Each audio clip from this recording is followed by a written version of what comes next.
एवढी वर्ष उलटली पण अजूनही काल परवाचीच गोष्ट आहे असं वाटतं. प्रत्येक क्षणी प्रत्येक ठिकाणी मला तुझाच भास होतो आणि जय हिंदच्या प्रत्येक जयघोषात मला तुझाच आवाज ऐकू येतो.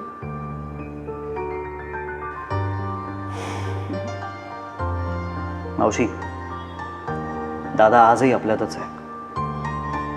असं म्हणतात की शहीदांना चिरंतन होण्याचं वरदान असतं. त्यामुळे तुला होणारे भास हे भास नाही आहेत, त्याचं आपल्यातलं अस्तित्व आहे.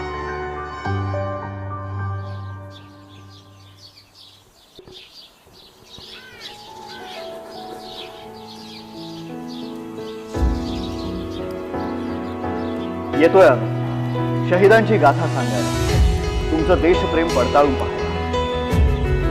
सलाम इंडिया, एक नवीन YouTube चॅनल क्रिएटिव्ह बॉक्स